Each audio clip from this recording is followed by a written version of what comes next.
Nos interesa hacer parte de historias de vida relevantes. También nos interesan la tecnología, la innovación, tener aliados que sean líderes en diversas áreas del conocimiento. Claro que nos interesa. Pero lo que realmente nos mueve, lo que nos apasiona es ser ese amigo que te escucha, luego imagina, prueba y te comparte soluciones. Ese amigo que te da herramientas para que seas ese tú que siempre has soñado. En Digital Content trabajamos en ofrecerte aprendizaje para la vida. Hola, ¿qué tal? Sean bienvenidos todos a nuestra última charla de este pequeño congreso de bibliotecarios por la educación. Vamos a empezar a construir ahora sí que esta biblioteca para todos de la mano de la doctora Yulisa, que es Contreras, que es nuestra invitada de día de hoy. Ella nos va a estar guiando sobre cómo las metodologías hábiles nos pueden ayudar en este propósito, pero antes de ceder el micrófono, presento a mi compañera Julie de Digital Content. Bueno, muy buenas tardes a todos. Muchas gracias por estar presentes, por conectarse y como lo mencionó mi compañero Eric, en esta tarde tendremos la compañía de la doctora Julisa Contreras Muñoz. Ella es directora de la Biblioteca de la Universidad de la Costa en Colombia, de las sedes de Barranquilla y Villavicencio. Es ingeniero industrial, egresada de la Universidad Nacional Experimental Politécnica Antonio José de Sucre. Es máster en Ciencias Gerenciales de la Caribbean International University y es líder de proyectos colaborativos orientados a la inclusión y el cumplimiento de los ODS con diversas instituciones. Es además miembro del esquema de gobernanza del Consorcio Colombia. Bienvenida, doctora Julisa, es un gusto tenerla acá y poder complementar todo lo que hemos visto en estas charlas con este taller práctico. Ahora sí, como quien dice, vamos a ir manitos a la obra. Muchísimas gracias, Julie, muchísimas gracias, Eric, y por supuesto, muchísimas gracias a McGraw-Hill y a Digital Content por darme la oportunidad de estar acá.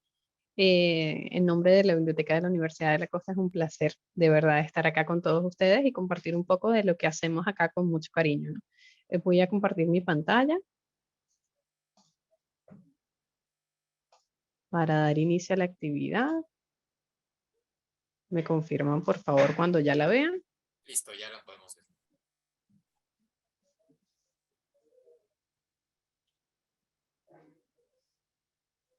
Perfecto.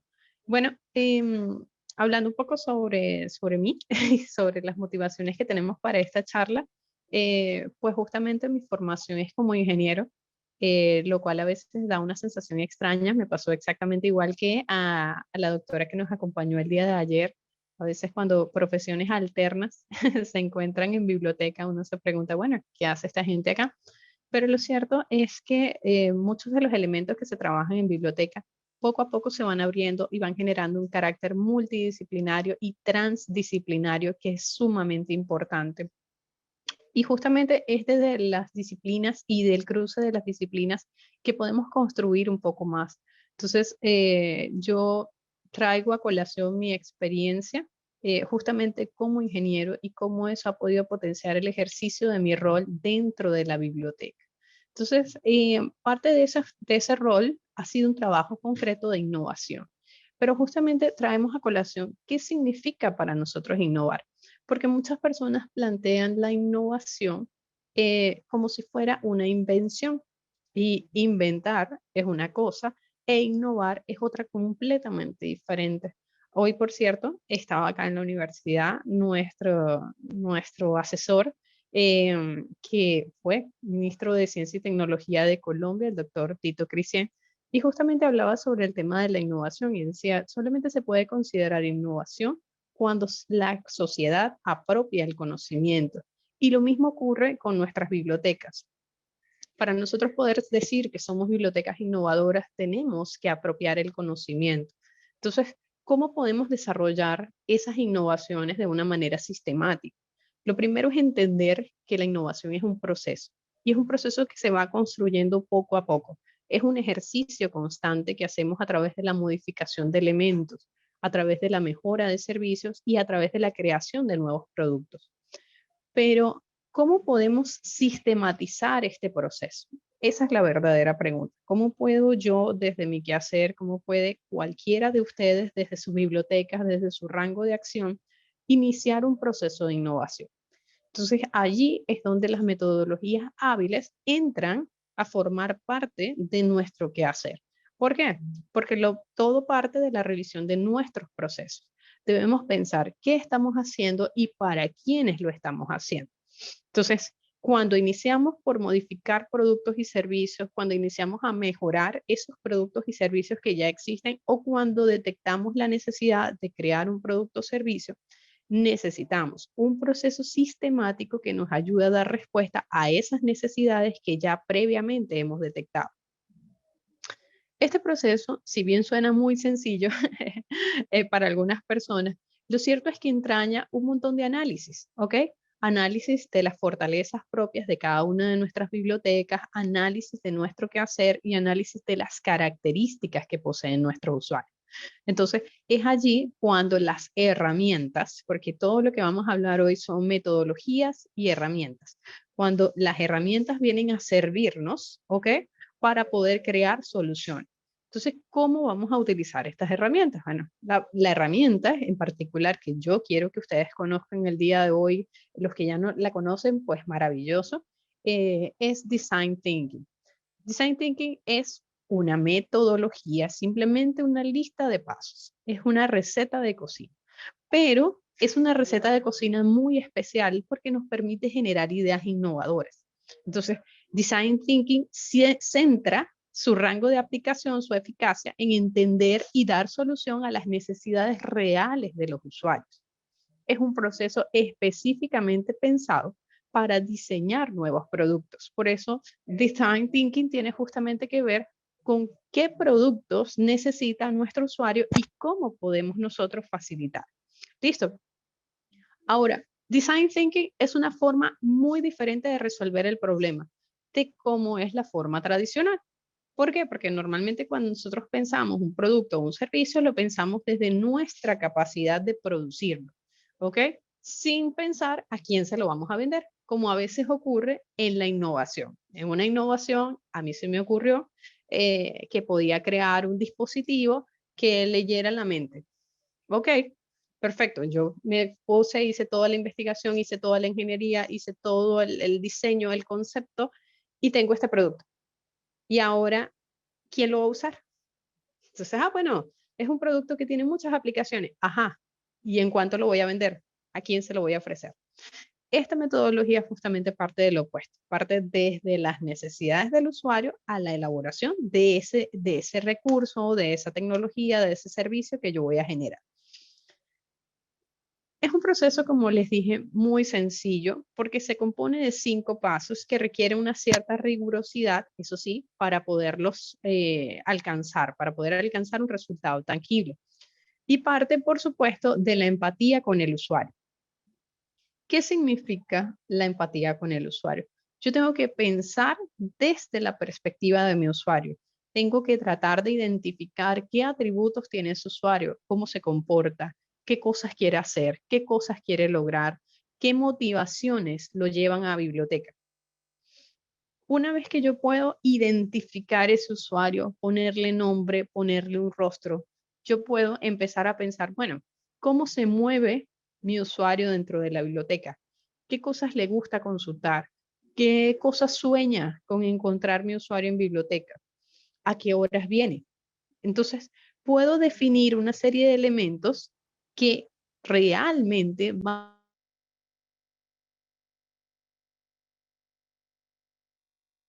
Lisa, se tapó tu audio, está en mute.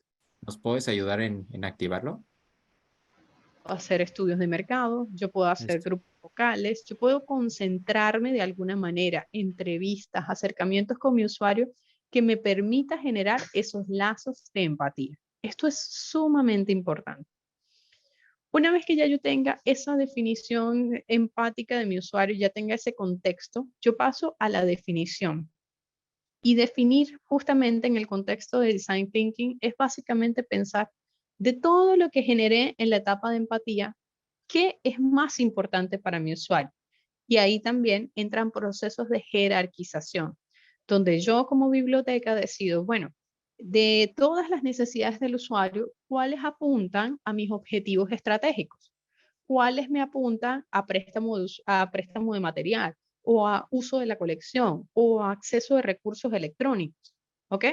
Y desde esas necesidades del usuario, yo lo voy a ajustar, ¿ok? A lo que yo necesito como biblioteca. Una vez que tengo esos dos elementos, voy a una fase de ideación. Y ahí empiezo, bueno, ya con las características del usuario y las definiciones de lo que yo necesito, es donde empiezo a generar ideas que me permitan realmente dar respuesta a esas necesidades. Sin embargo, la fase de ideación es reiterativa. Yo debo generar tantas ideas como sea posible, no debo quedarme con la primera. ¿Por qué? Porque el proceso general de Design Thinking está basado en trabajo en equipo. Quiere decir que yo no voy a empatizar con una sola persona, yo tengo que trabajar con un equipo. Mientras más diverso, mejor. Es una forma de estimular nuestra creatividad. Muchas veces pensamos, no, los únicos que saben de una determinada manera son los expertos, pero no necesariamente es el experto el que utiliza el servicio. ¿Ok? Entonces, reitero, el proceso tiene que ser un proceso de construcción y tiene que ser un proceso de trabajo en equipo, donde cada persona esté dispuesta a aportar su propia perspectiva para lograr el resultado. Entonces, en la ideación es donde empezamos a utilizar técnicas como el brainstorm, donde empezamos a crear simulaciones, recreaciones de las situaciones en nuestra mente y empezar a ponerlas en papel. En la fase de ideación es normal que tengamos dudas, que tengamos periodos de desconcierto. ¿Cómo puedo hacer esto realidad? Ahí es donde vamos a encontrar esos elefantes voladores. Y luego, una vez que tengamos nuestros elefantes voladores construidos, vamos al prototipado, que es darle forma a ese producto o servicio que nosotros hemos pensado para este usuario. El prototipado tiene muchísimas facetas porque así de diversos son nuestros servicios. Entonces, yo puedo tener un prototipado en el cual yo simule cómo se van a mover los usuarios por un espacio determinado de biblioteca. O yo puedo tener un prototipado que sea una prueba piloto, ¿ok? Yo particularmente soy muy fan de las pruebas piloto. Es una forma que nos gusta mucho trabajar, nos hemos acostumbrado a ello. Y con ese prototipado es que yo paso una fase de testeo o medición. Ahí veo si lo que he creado realmente se ajusta a la realidad. Sin embargo, hay dos puntitos que yo coloqué en la presentación, porque si bien estas son las 5 fases tal como las desarrolla la metodología, hay dos pasos que yo considero que son uno previo y uno posterior. Y el paso previo es entender, antes de esta fase de empatía, cuál es el problema del usuario. Si yo no entiendo cuál es el problema del usuario, todos mis procesos adicionales van a experimentar un cierto nivel de desconcierto, ¿ok? En el caso de las bibliotecas, nosotros tenemos este proceso avanzado. ¿Por qué? Porque la mayoría de nosotros tenemos misiones que comparten objetivos claros y pueden revisarlo en las misiones de su biblioteca, pero la mayoría de ustedes van a tener, a lo mejor de forma parafraseada, satisfacer las necesidades de información. Entonces, hay dentro de todas nuestras bibliotecas un conjunto de acciones orientadas a satisfacer necesidades e información. Entonces, las bibliotecas ya plantean un sentido de hogar, un sentido de bienvenida, un sentido de estar, satisfaciendo necesidades, pero necesidades abocadas específicamente a información. ¿Qué tipo de información? La que nosotros en nuestro alcance definamos. Aquellos que somos bibliotecas universitarias, pues obviamente estamos muy casados con la academia. Los que son bibliotecas públicas tienen un rango de acción mucho más amplio y tienen una cobertura mayor en temas de servicio. Pero todas debemos entender cuáles son las características de los usuarios que pretendemos dar respuesta. ¿Ok? Entonces es muy importante este ejercicio y es muy importante entender la receta metodológica. ¿Por qué funciona de esta manera? Ahora bien, como todo proceso científico, pues existen resultados positivos y resultados negativos. Entonces puede pasar que dentro de un proceso de implementación de Design Thinking, nosotros hagamos toda nuestra fase de empatía, nuestra definición, nuestra ideación, nuestro prototipado, y en el testeo obtengamos resultados negativos. Eso puede pasar totalmente. Entonces, ¿qué tenemos que hacer allí? Volver a iniciar. Entender dónde está el problema. ¿Fue un problema de empatía o fue un problema de definición? Realmente lo que vimos que era importante no era importante para el usuario realmente. Ver si la idea, la aplicación de la ideación no se ajustaba con la institución, con la organización a la que representamos, o si el prototipado estuvo mal dimensionado. Esto también es muy importante. Como les digo, esto es una receta de cocina. Saberlo es una cosa, implementarlo es el verdadero reto. ¿Y por qué? Porque lo primero que tenemos que tener ante un proceso de implementación de Design Thinking son una serie de elementos que son muy, muy, muy claros. Y lo primero es una actitud abierta. Lo primero es una actitud abierta. Tenemos que ser altamente curiosos, tenemos que ser muy abiertos, tenemos que ser muy empáticos, tenemos que buscar la manera de identificar esa perspectiva. Tenemos que hacer ese ejercicio de ver con los ojos del otro, de sentir con la piel del otro, de ponernos en sus zapatos. ¿Y qué pasa? Que muchas veces este trabajo de empatía implica salir de nuestra propia zona de confort y de nuestro propio privilegio. Y no es tan sencillo. No es sencillo porque todos y cada uno de nosotros tenemos nuestros propios paradigmas. Entonces, por eso es muy, muy, muy importante trabajar en equipo. ¿Por qué? Porque muchas veces nuestros privilegios van a chocar, nuestros status quo van a chocar. Y donde hay ese choque, donde hay esa diferencia, es que yo puedo ampliar mi visión. Entonces, lo primero que usted necesita para implementar un proceso de design thinking definitivamente es una actitud abierta. Lo segundo es un equipo. Es un equipo que esté dispuesto a trabajar con usted, es un equipo que esté comprometido con iniciar el proceso y terminar. Esto no solamente nos da una sensación de logro, porque es un reto, es un proceso que hay que llevar a cabo, sino que además permite que nosotros como equipo, todos los que estemos participando en la actividad, aprendamos los unos de los otros. Entonces, este equipo piloto tiene que ser un equipo diverso, tiene que ser un equipo comprometido y la recomendación es que por lo menos uno tenga muy, muy, muy clara la metodología. Uno tiene que ser el garante de que cada una de las fases se diferencien y se cumplan de manera adecuada. El otro tema es justamente cómo vamos a explotar esa creatividad. Y por eso les recomendamos que tengan a la mano cualquier tipo de elementos que ustedes puedan necesitar para sentirse creativos. En algunos casos, pues tal cual, utilizan rotuladores, hojas de papel, notas adhesivas, lápices de colores, post-it, lo que ustedes consideren. Pero a lo mejor sus entornos, pues son entornos mucho más digitales, entonces que tengan a la mano espacios de construcción digital donde ustedes puedan dejar la información, que puedan trabajar de manera colaborativa, wikis donde puedan ir colocando las ideas, donde puedan ir construyendo mapas mentales. Existen muchísimas herramientas en línea que ustedes pueden utilizar para construir y dejar libre su imaginación. Y por eso el espacio de trabajo también es importante, no solamente los materiales, sino el espacio. Tenemos que definir un periodo de tiempo para realizar estas actividades. Tiene que ser un espacio bien definido, es un proyecto. Implementar una estrategia de design thinking para resolver un problema es un proyecto.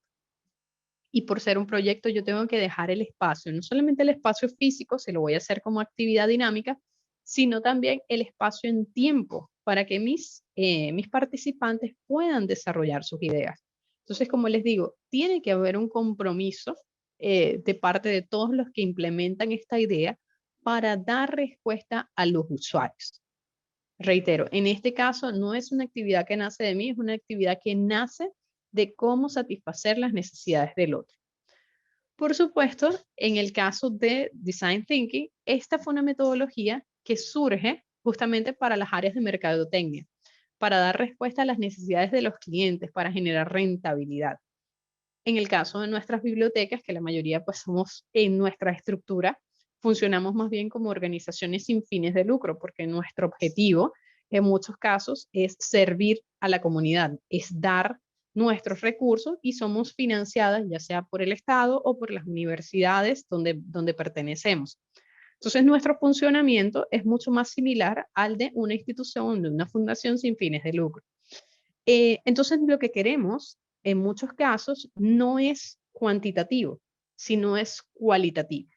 O es cuantitativo, pero desde el punto de vista de asistencia, frecuencia de uso de material, frecuencia de uso de recursos, ¿ok? Estamos orientados más bien a que el usuario utilice de manera responsable nuestros recursos. Aquí, esto es una alerta muy importante y es el hecho de que Design Thinking no es la respuesta a cada problema. Para algunos problemas necesitaremos pensamiento racional y eso no está mal, ¿ok? Esto es una herramienta que bien utilizada da resultados excelentes, es una metodología que ya ha sido probada y existen una amplia variedad de procesos y herramientas que también permiten ajustarse a la medida de nuestras necesidades. Esto también, en una conversación que tuve hace poco, un compañero que también es ingeniero, me estaba echando broma y me decía, ¿cómo puedes hacer ingeniería industrial en una biblioteca? Y lo cierto es que en todos lados se puede hacer ingeniería industrial, pero más allá de eso, una biblioteca es una organización y es una organización que tiene un conjunto de elementos sumamente importantes. Tiene recursos y sobre todo tiene gente que necesita mejores maneras de hacer las cosas. Y es mejores maneras porque antes no conocen, no, es porque es una organización que es muy cambiante. Entonces las bibliotecas son muy dinámicas y como son dinámicas necesitan procesos dinámicos que les permitan crecer y adaptarse a las nuevas necesidades. Entonces, en particular, nosotros hemos hecho este ejercicio del uso de Design Thinking aplicado a temas de inclusión. Dense cuenta que vamos de una cosa completamente diferente a la otra. Entonces, ¿cómo hemos hecho ese proceso? Y eso es parte de lo que queremos compartir con todos ustedes.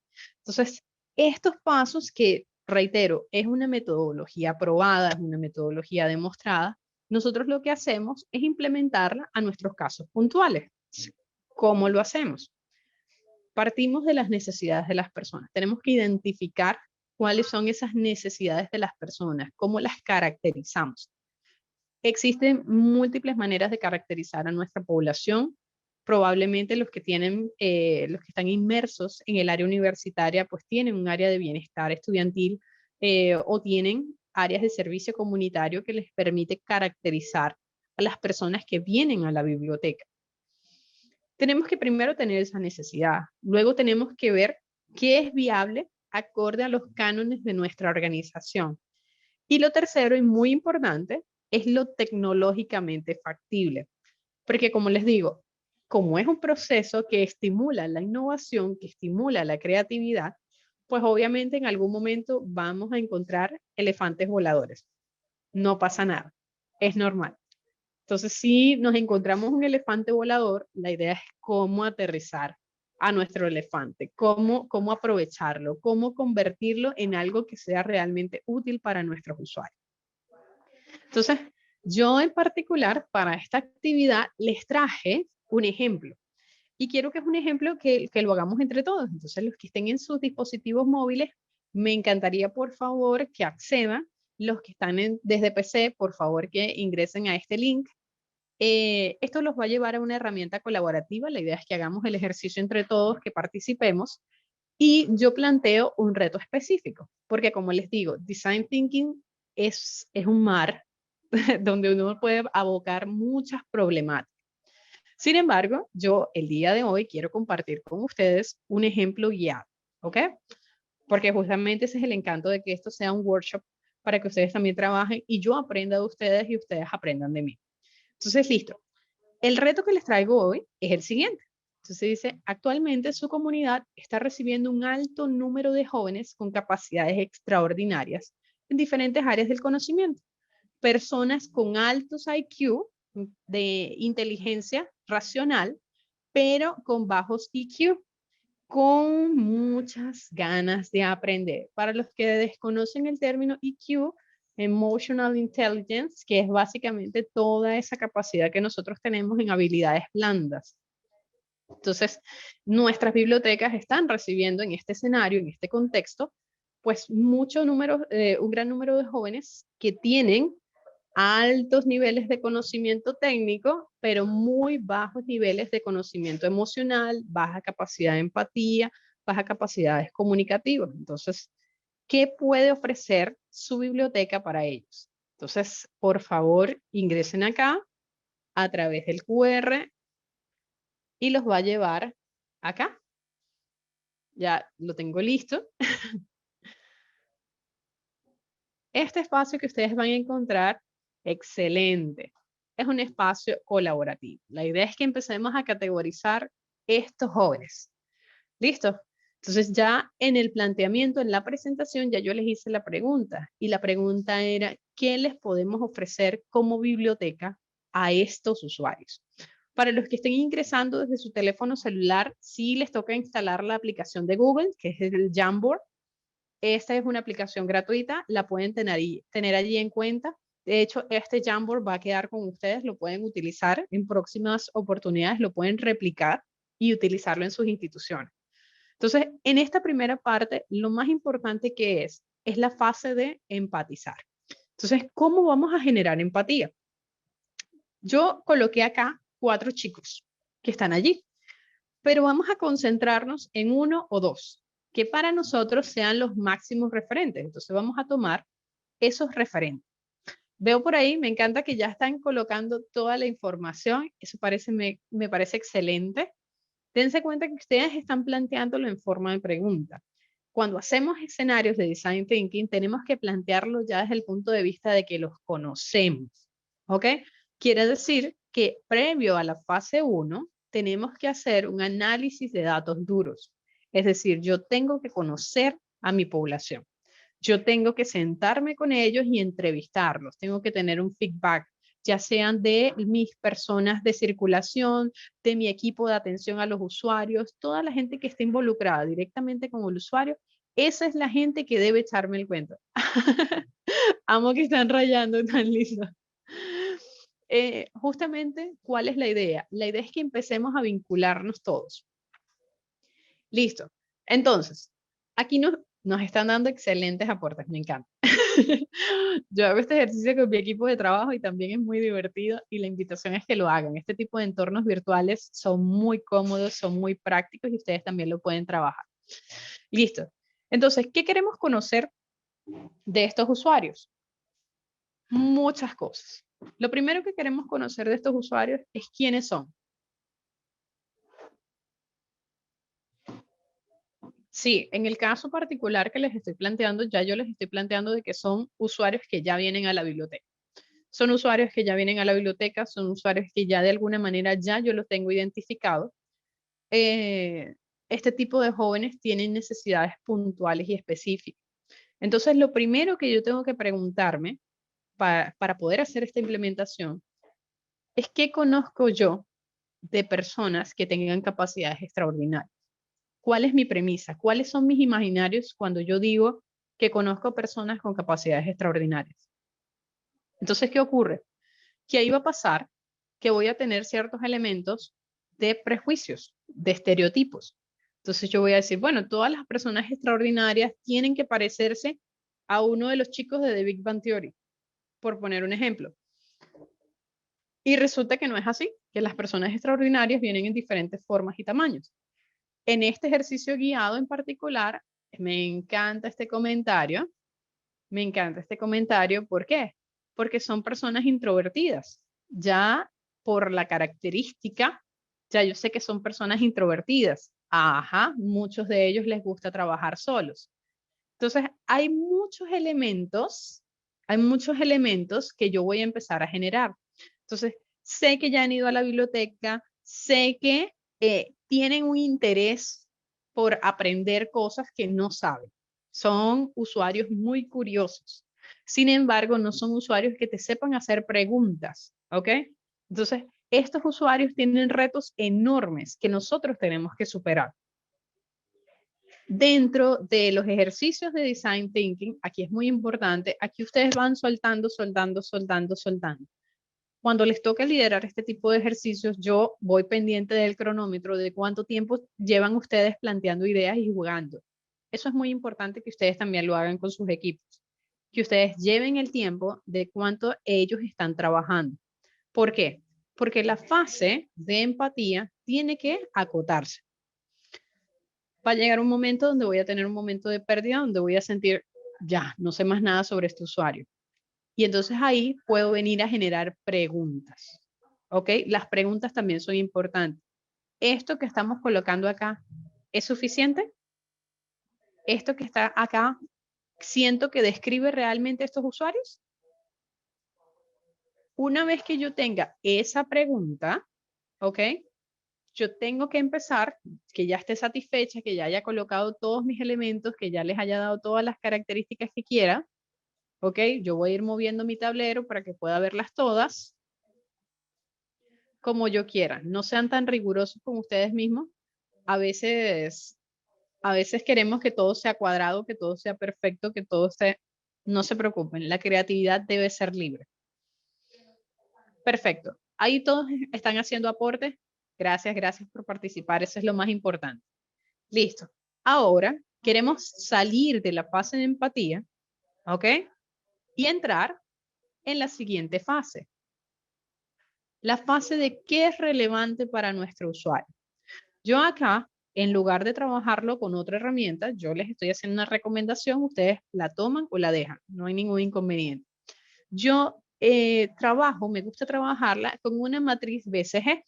Esto es una matriz del Boston Consulting Group para trabajar la jerarquía de un producto, ¿ok?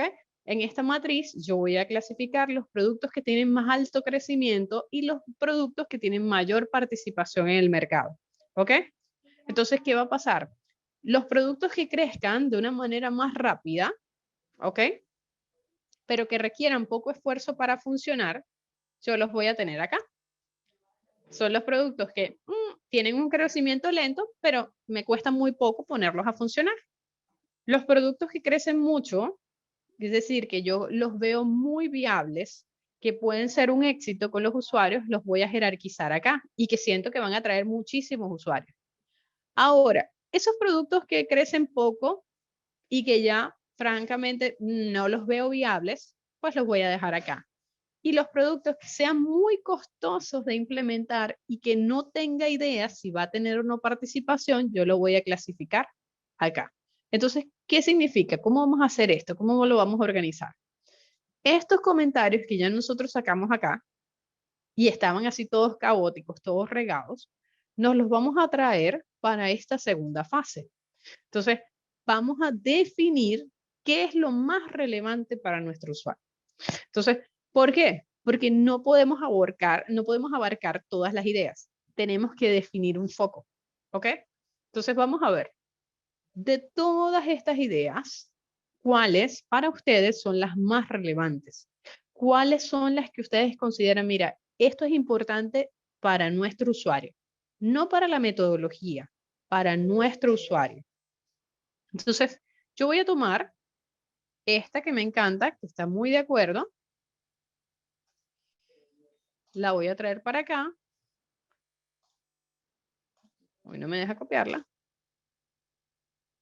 Que me pone zoom aquí de una vez.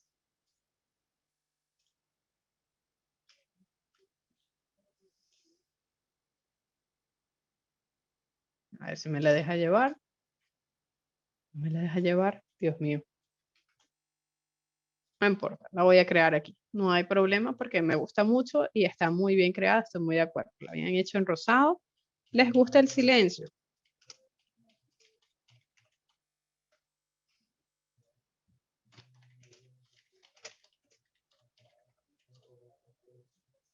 Perfecto.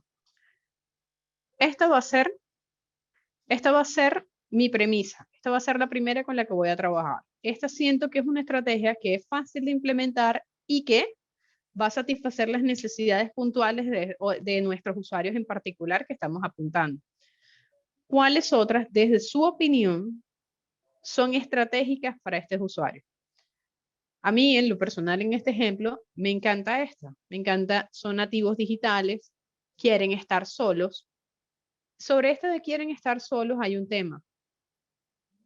¿Es lo mismo querer estar solo o estar acostumbrado a estar solo? Esa es una pregunta muy importante a la hora de trabajar con este tipo de usuarios en particular. ¿Por qué? Porque muchas veces los usuarios están acostumbrados a trabajar solos, pero ellos mismos reconocen sus propias necesidades de comunicación. ¿Ok? Por eso la fase de empatía es muy importante, porque a lo mejor yo lo veo desde mi perspectiva como persona que no tiene esta característica y yo digo, no, esa gente siempre anda sola, pero es porque les gusta estar solos o porque realmente no saben cómo generar una comunicación efectiva con el otro. La fase de empatía tiene que generarnos preguntas y tiene que generarnos preguntas incómodas, tiene que generarnos preguntas que nos hagan reflexionar a nosotros mismos.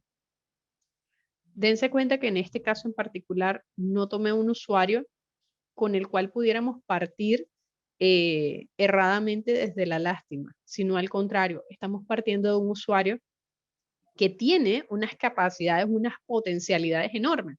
Entonces, ¿cómo vamos a satisfacer esas necesidades de su usuario?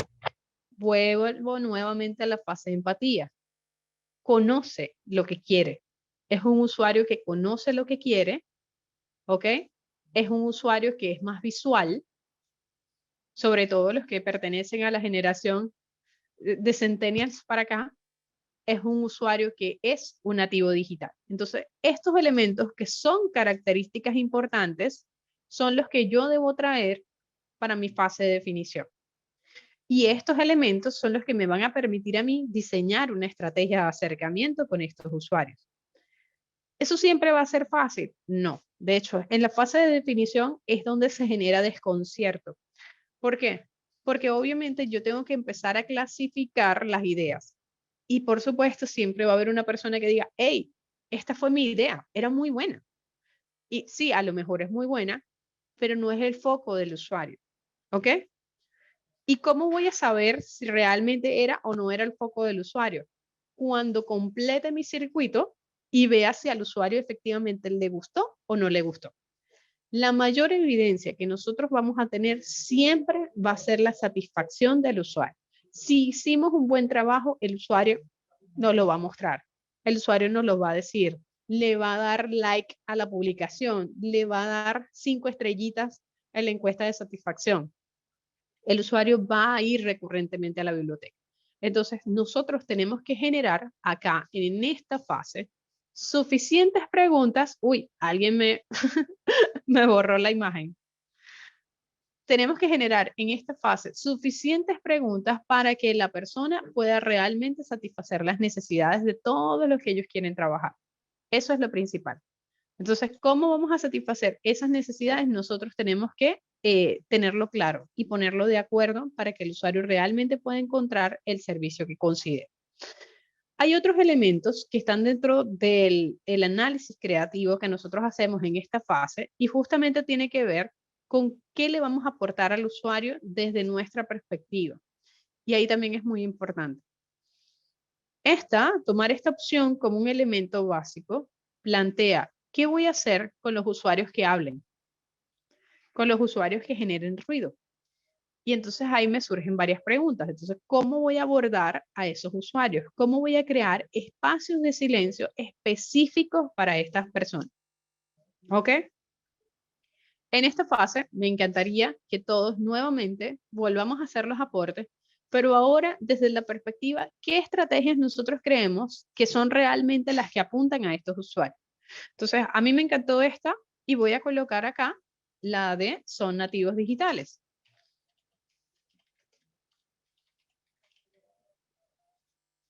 ¿Por qué? Porque esto ya me puede dar una idea.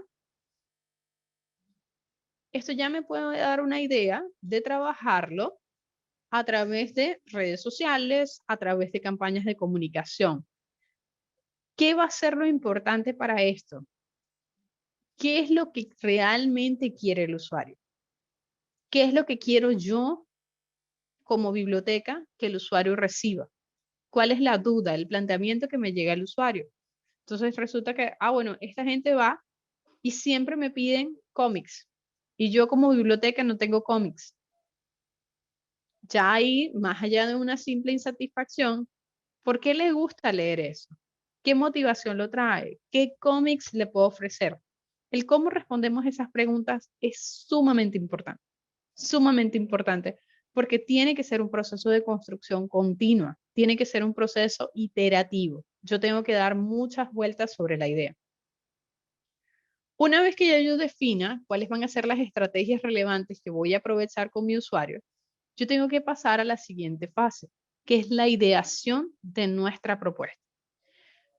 ¿Por qué coloqué estos elementos acá? Bueno, porque yo voy a tener propuestas que puedo aplicar ahora, voy a tener propuestas que tengo que digerir y voy a tener propuestas a las que le tengo que inyectar presupuesto. Entonces yo tengo que jerarquizar esas ideas. ¿Cuáles voy a aplicar ahora? ¿Cuáles voy a aplicar en el mediano plazo? ¿Y cuáles ideas puedo aplicar en el largo plazo? ¿De qué va a depender este proceso de ideación? De sus propias capacidades, de las capacidades que ustedes vean en su equipo. Entonces, ¿qué va a pasar? Que todas las actividades que yo pueda implementar de una forma rápida, las actividades que yo piense que puedo implementar de una forma ágil, yo todas esas las voy a incluir acá. Bueno, las actividades que yo sienta que pueden ser importantes, pero que no tengo la forma tecnológica de hacerla o que tengo que pedir ayuda o colaboración de otra área, la voy a colocar acá. Y las actividades que yo sienta, mira, esto tengo que presupuestarlo, lo voy a colocar acá. Puedo hacerlo como un semáforo en su sentido estricto, puedo hacerlo como un semáforo invertido. Estas rojas son las que van saliendo ya. ¿Quién jerarquiza las ideas? El equipo. El equipo es el que debe jerarquizar las ideas. Y una vez que pensemos en la idea, aquí entra la fase de prototipado. Como les digo, el prototipado puede ser cualquier elemento que yo considere que me describa físicamente cómo se va a ver eso en la realidad. Dentro de los prototipos más curiosos que hemos tenido dramatizaciones. Han sido espectaculares porque simulamos ser el usuario. En un caso estábamos simulando un escenario de un usuario que entraba con silla de ruedas y no teníamos silla de ruedas a la mano, entonces hicimos la simulación con sillas con rueditas, alguien iba llevando al usuario para comprobar realmente accesibilidad.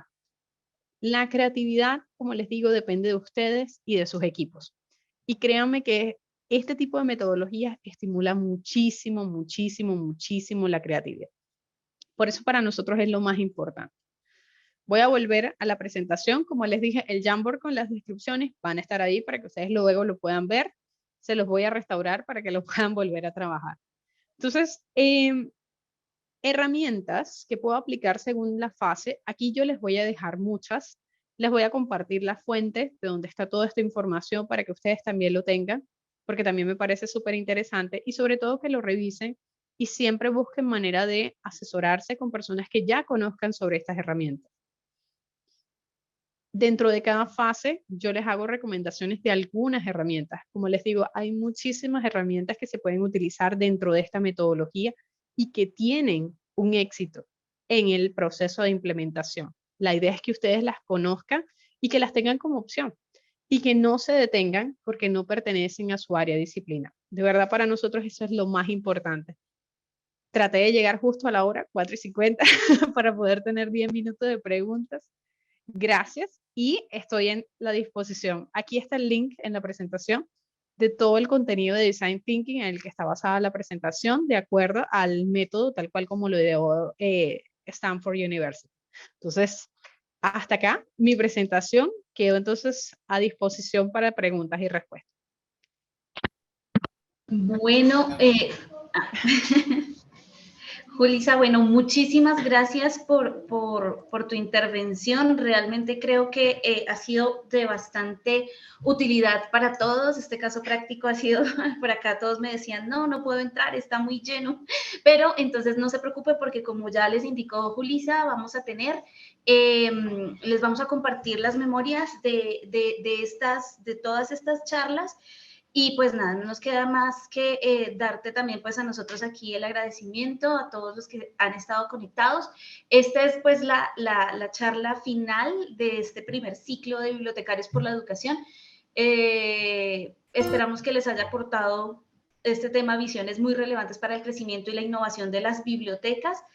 Recibirán las memorias, como les cuento, y si se perdieron en algún momento pues de esto, no se preocupen, allí van a tener todo.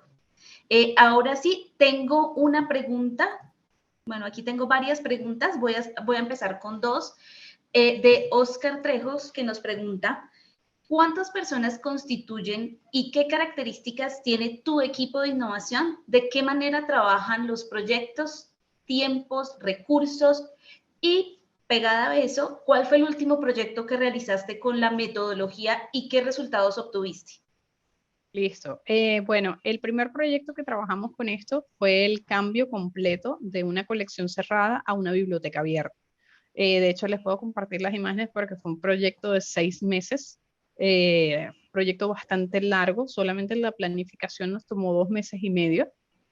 Claro, en ese momento no teníamos tan claro, no habíamos implementado Design Thinking, lo hicimos a través de metodologías tradicionales. Sin embargo, cuando ya tuvimos hecha la prueba piloto de implementación, ahí sí pasamos a Design Thinking para mejorar todas las propuestas de biblioteca abierta y cambiar por completo el flujo de la biblioteca. Eso nos permitió justamente dar respuestas a temas inclusivos, que era el fundamental para nosotros. Cuando pensamos la biblioteca, la pensamos de una manera tradicional, pero cuando ya vimos, ok, vamos a tener los recursos financieros, se va a hacer, dijimos, no, paremos todo, volvamos otra vez a la fase de planeación. Y ahí sí hicimos todo el planteamiento, pero ahora de cara a una biblioteca abierta inclusiva. Entonces, fue un resultado maravilloso porque nos permitió primero abrir un servicio nuevo, que ya era el reto que teníamos, pero además que ese servicio nuevo tuviera ciertas características que nuestra población necesitaba. ¿Cuántas personas constituyen mi equipo de innovación? Mira, depende mucho del proyecto. Yo normalmente, ¿qué tengo siempre? Tengo personas, todo mi equipo está muy comprometido, gracias a Dios, de verdad, todos son maravillosos en ese sentido, pero tengo personas que me siguen la corriente y personas que me llevan la contraria. Tengo siempre que tener por lo menos 1 o 2 detractores en el equipo, porque hace falta esa gente que te da el sentido crítico, esa gente que te dice que no, esa gente que te dice, espera. Entonces, esa gente hace muchísima falta en todos los equipos de trabajo. No puedes tener un equipo de innovación donde todos sean focas, que todos te digan que sí y aplaudan. Ahí no se genera innovación.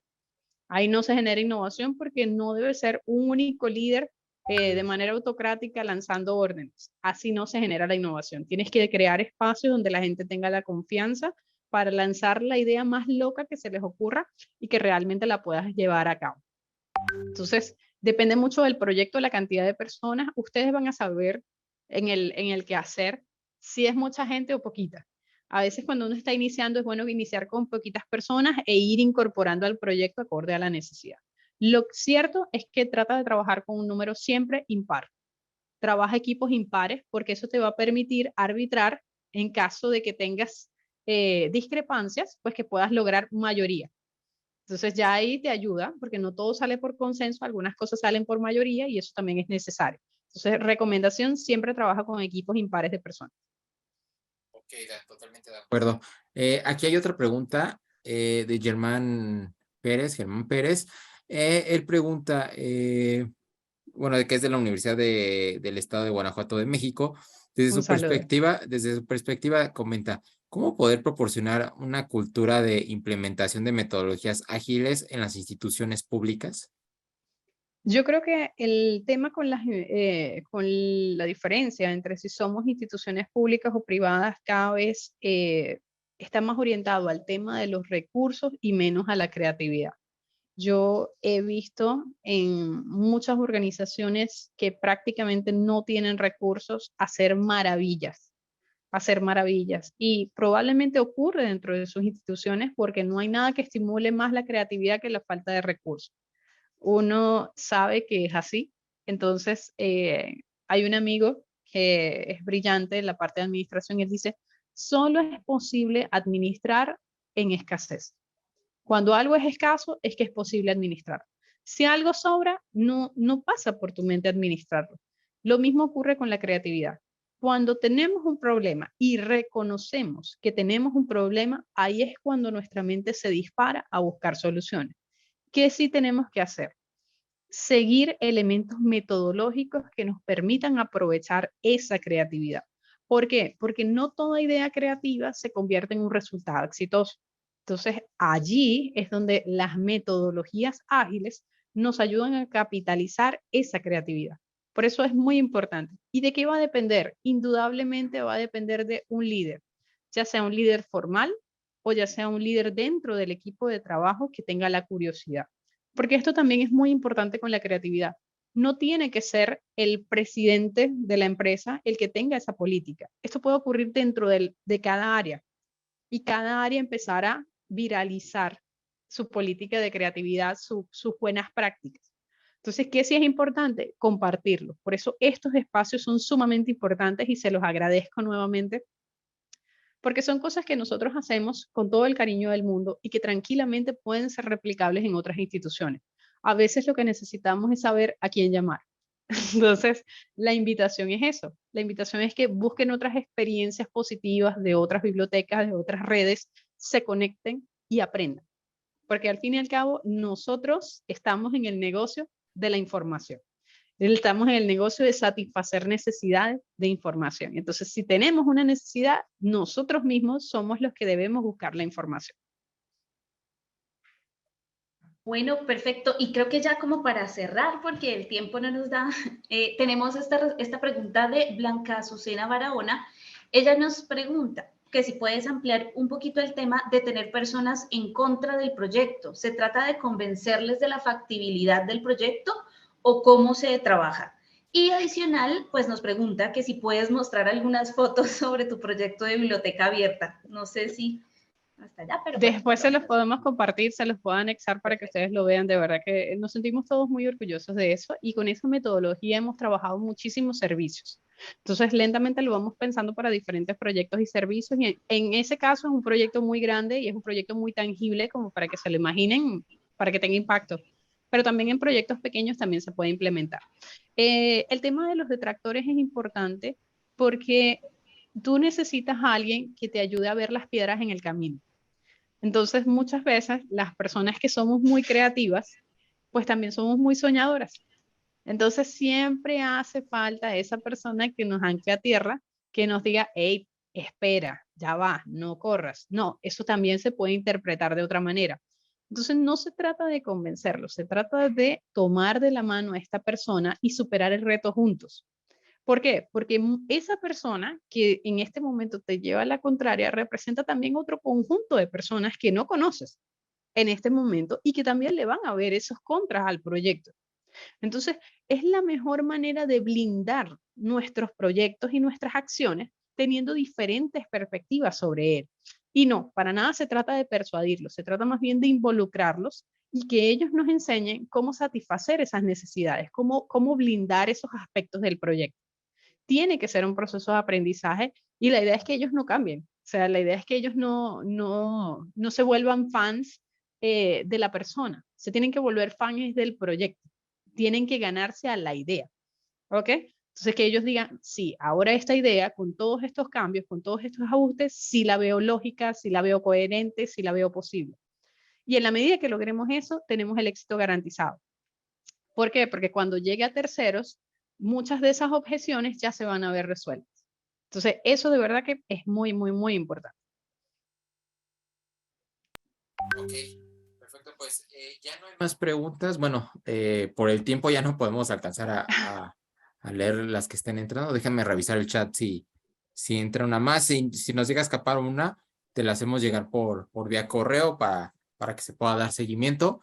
Pues bueno, ahora sí, como hemos comentado, ha sido una gran jornada estos 3 días. Realmente creo que hemos aprendido bien de todos nuestros panelistas. Creo que los temas han sido muy interesantes, que van a servir demasiado a tanto bibliotecarios como docentes.